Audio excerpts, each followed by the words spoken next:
future daughter, some people might tell you that infertility is just a woman's problem, but that is not true.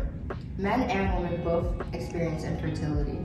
About 19% of women in the U.S. and 11% of men in the U.S. experience infertility, and 17.5% experience worldwide.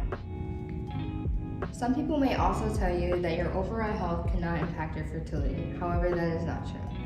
Doing things like drinking and smoking can also lower your chances of getting pregnant and being infertile.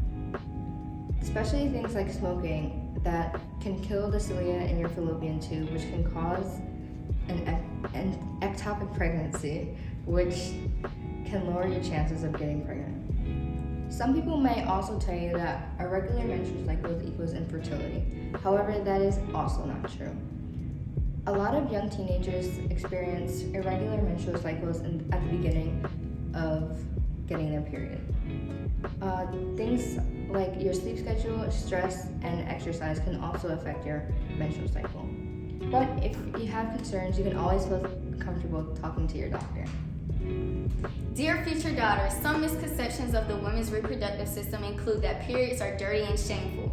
This is false because the menstrual cycle is a beautiful and natural process that occurs through the female's body. Don't be scared, don't be shamed. The menstrual cycle prepares us women for pregnancy. The uterus each month prepares us for the possibility of pregnancy by building up the lining of blood and tissue. If pregnancy does not occur, the lining will not shed of the uterus. This part is a natural part of the body's reproductive cycle and can be a source of empowerment and a connection to one's body. Dear future daughter, as you start this journey of becoming a woman and starting your menstrual cycle, I want you to know that even though it may be annoying sometimes, you cannot stop your period with potions, teas, or juices that you find on Google. Hopefully that's still around by the time you watch this. This is because your period is controlled by hormones in your body, specifically progesterone. You shed your endometrium every month. That is what is called your period. Your endometrium becomes thick if your progesterone levels are high. And as your progesterone levels drop, your endometrium begins to shed.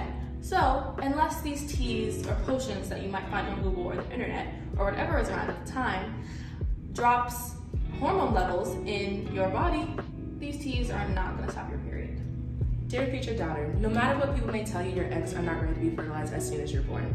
You see, when you're born, your eggs are stopped in the first stage of the process that your eggs are developed in, called meiosis. Meiosis is a two-step process, and it's stopped in the very first stage called prophase 1. Then, as you go through puberty, your body starts to mature, but your eggs don't, not yet at least.